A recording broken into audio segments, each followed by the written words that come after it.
Hello guys and welcome to Tech Tricks tutorial. In today's video, I will show you the step-by-step tutorial on how to see your history post on Facebook. So by the end of this video, you will learn how to do them. So without further ado, let's get into it.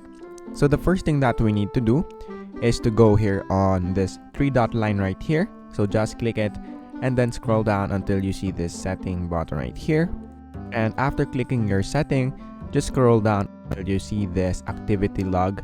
So just click activity log, and once you are now in this page, just click this public posts right here. And after that, you will now see all the posts that you have posted in your Facebook. So you will have the option to delete all your photos, so you can edit whatever kind of edit you want in your post. So that is basically it for this video. Thank you guys for watching Tech Tricks tutorial. I hope you learned something, and please don't forget to like and subscribe. Have a great day everyone.